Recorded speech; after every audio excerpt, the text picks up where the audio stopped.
o nosso intestino ele tem uma rede de neurônios, né? Que é um segundo cérebro. Imensa, né? Exatamente. Gigantesca, Mas que a gente né? pensa. Que, na verdade, em algum momento nós fomos um verme, né? E que tinha só aquilo ali como neurônio, né? E no que a gente foi se especializando, a gente concentrou as funções cognitivas no cérebro, mas a gente continuou tendo aquele verme lá que continuou absorvendo os nutrientes, Aquela que é o intestino, gama de né? neurônios ali. Aquela gama de neurônios, e eles se conectam com o nosso cérebro, né? Principalmente via o nervo vago, né? Mas não só via esse nervo vago, que é como um imenso nervo que conecta o nosso sistema nervoso autonômico, conecta o intestino com o cérebro, com nossas vísceras todas, coração, etc., né? Mas nós temos outras formas de comunicação, como, por exemplo, neuroquímicos, citocinas, etc. E existe uma profunda correlação. Então, por exemplo, a doença de Parkinson possivelmente começa no intestino.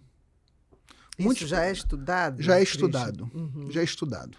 Possivelmente começa. Tem uma relação muito grande com o intestino. Na verdade, qualquer problema tem uma relação com o intestino. O intestino é como a mitocôndria. A gente estava falando lá do desvio de septo, que nem tudo começa no intestino.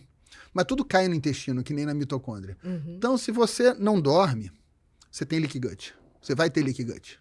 O que é leaky gut? É um intestino permeável, que vai permitir a passagem de bactérias, de proteínas, aquela de barreirazinha, né, que é toda Exato. fechadinha, ela começa a ter buracos. Eu acho que uma forma de entender bem este intestino-cérebro é entender que o intestino tem neurônios e também tem células imunológicas. E as nossas células imunológicas do nosso corpo todo, elas são como um quartel-general de um exército, cada célula. Cada célula é um quartel. Se você invade a fronteira do Brasil no Amazonas, o exército vai mandar para o comando central em Brasília e vai reforçar as fronteiras em todo o país, inclusive no sul. Sim. Da mesma forma, se você comeu glúten, você é sensível ao glúten, seu intestino inflamou, estimulou a tua imunidade inata. Aquilo imediatamente, o glúten chega no cérebro, mas o glúten não precisa de chegar no cérebro para estimular a tua imunidade inata nas suas vias aéreas. Caseína também, você vê as rinites, a asma relacionada à caseína, no teu cérebro, ativação de microglia. Quando você inflama o teu cérebro, que pode ser meramente reação à estimulação excessiva do sistema imunológico por causa da inflamação no intestino, aquela inflamação cerebral ela vai imediatamente diminuir a sua produção de serotonina. Porque não é normal estar feliz quando você está doente. É uma reação adaptativa. Simplesmente você ficou doente. Como se o organismo sinalizasse algo está errado. Você faz uma gastroenterite. O que é bom evolutivamente para a sua espécie? Que você se afaste dos seus pares para não passar gastroenterite para eles. Então você ativa o seu sistema imunológico, ativou microglia diminui a serotonina, dopamina, etc. Você entra numa depressão aguda. Sim, uma redução. Uma redução de... Você se retrai, se fadiga, dorme o tempo todo, come pouco para não alimentar o agente infeccioso e para não transmitir doença para os outros, e se retrai para não... Então, na verdade, tem toda tem toda uma lógica. O eixo intestino-cérebro, ele serve também para proteger a espécie, te impedindo de interagir demais e transmitir o agente infeccioso. Só que esses mecanismos são específicos. Se você comer glúten, caseína, A1, você vai inflamar o teu intestino também e vai manter... Da mesma maneira. Além disso, quando você tem o leaky gut, você pode ter translocação de bactérias. Na verdade, começa que não deveriam entrar, ganhar circulação. Na verdade, o intestino começa na boca, né? Exatamente. Então, a doença periodontal, você sabe quando você faz a biópsia de pessoas com doença de Alzheimer, você encontra na biópsia o Porphyromonas gengivalis, né, que é a bactéria da cárie, no cérebro. Ou seja, aquela bactéria caiu no cérebro, começou a gerar caiu no sangue, exatamente. Chegou no cérebro, assim como chega no coração e faz endocardite, fez uma inflamação, se alojou lá, fez uma inflamação indolente, ativou a microglia. Não adianta tomar curcumina. Não adianta tomar curcumina se tiver bactéria lá. Você tem que tratar a doença periodontal, esperar aquela bactéria, aquilo ali se resolver. Curcumina sozinha não vai resolver. Não vai resolver. Aquela microglia ativada vai produzir substâncias inflamatórias, citocinas, que vão divergir o triptofano, que vai deixar de virar serotonina e vai virar aqueles metabólicos lá do ácido quinolínico, que vão justamente tem uma ação anti-neuroplasticidade, né? Uma ação Contrária ao que contrária. seria o Exato. fisiológico. contrária. É uma Né? ação protetora, na verdade, né? De ser...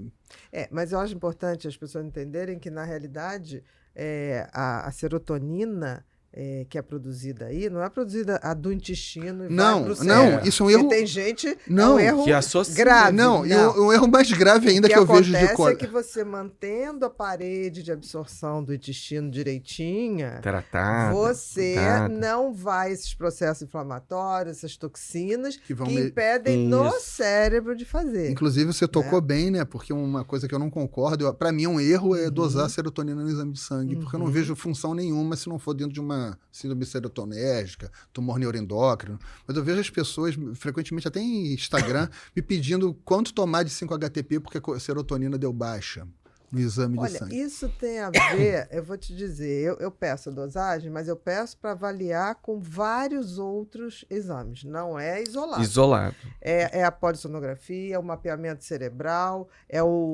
Mas você pede para avaliar a cerebral? Porque tem uma coisa que, assim, níveis muito, muito, muito baixos, estou falando baixo, abaixo de 10, de serotonina, em geral, cursa ou com toque grave ou com risco suicida. Estou te dizendo por experiência de mais de 20. Experiência de trabalho. Tô aprendendo aqui, então eu vou Não, começar estou a te pedir. falando, mas assim, nesses casos. Agora, não adianta Catecolamina você estar junto. com ele aqui isolado e você também tem que ver Você pede a serotonina junto com as catecolaminas. perfil sérico de catecolaminas, cortisol matinal, mas você tem que avaliar isso com neuroimagem. Não adianta, porque quando acontece isso aqui, você tem uma hipoperfusão de parietal, que vai dar pensamentos negativos. Então, estou te falando de uma observação empírica. E é Maravilhosa. nítido. Estou te falando assim... Às vezes o paciente, na primeira consulta, ele não falou. Eu tenho reação, eu estou pensando. Se tiver muito baixo de 10, meu querido, você acha que é depressão, risco de suicida. suicídio. E aí, quando você Deu traz os chegar a exames, proibir, ele fala. você não sai daqui. Diagnóstico Não volta pro seu estado. laboratorial. Não Mas é, é um só conjunto Não é isso. só de laboratorial. exames. É um conjunto. Sim, entendi. Polissonografia, neuroimagem, mapeamento cerebral. Entendi. E vai Você um- encontrou um padrão. Um vai complementando o outro. E e exame mostra de bem sangue isso. meu, peço tudo. Você, Os hormônios, você faz tudo. psiquiatria integrativa, né? Não sei, talvez eu fizesse, não sabia. Porque eu desço a prateleira dos exames. Tipo, eu falo assim, vai dar uns 10 tubos de sangue que vai tirar. A pessoa olha pra mim, o que é isso? Eu falei, é o que eu preciso básico. Depois eu posso Você faz uma repetir. psiquiatria E integrativa, que responde lindo, mesmo, tá? Porque assim, aí a gente vai vendo. Dá para publicar artigos, porque é uma observação muito, muito precisa. Agora A neuroimagem eu não abro mão. E não é o que vem, Mas pra não essa é o questão- laudo mas- que vem do São as do imagens. laboratório. Me dá a imagem Mas para ou essa o vídeo questão na minha mão. da tendência ao suicídio, você não consegue, com a história clínica, chegar lá? Muitos Nem não sempre. falam, né, meu querido? Muitos não falam. Eu já Muitos tive um não falam. paciente que chegou com a mãe, eles eram do Centro-Oeste, e a mãe, ele tá meio assim, o cara mudo. Mas eu já veio com os exames. Quando eu bati ali, deu 2 de serotonina. 2. Eu falei, ele não volta. A gente vai começar a fazer estimulação magnética agora, ele tem risco de suicídio. E aí ele olhou para mim, como você sabe? Eu falei, não preciso saber, eu sei o que está acontecendo. Nós não tiramos ele. Eu falei, pode ligar para o seu esposo e dizer que vocês Ele não falou vão que era agora. real. Porque Ele assim, falou, era realmente real. você adivinhou. Era real. Eles não falam. Meu querido, quem está com planejamento para suicidar, Não fala. ele não fala para você porque você vai impedir ele de resolver o problema dele. Lembre-se disso. O suicida nunca vai falar. Você tem que pedir para todos os seus pacientes. Porque... Não, pedia. Não, eu pedi. Meu protocolo era para todo mundo. Para todo mundo. Não fazia essa coisa, você não. Não, é o protocolo. Agora, Dá um trabalhão, analisar tudo. quantos por cento dos psiquiatras fazem isso, né? Não sei. Sabe por quê, Christian? Eu nunca me baseei se os outros fazem. Não, eu não. Né? Eu tô... Dá um trabalhão. Tá? Que dá Até trabalho, hoje, por dá. exemplo, eu não atendo mais, mas a minha equipe pede os exames e eu que vejo. Então, às vezes, outro dia eu estava dirigindo, a médica, olha, tem um exame. Eu falei, ué, mas não me mandaram. Ah, fulano esqueceu de mandar. Eu falei, você vai entrar no paciente agora, daqui a 10 minutos. Eu parei o carro na rua, entrei num posto e aí foram me mandando as imagens, 10 minutos me deu. Eu falei, tá aqui, é isso.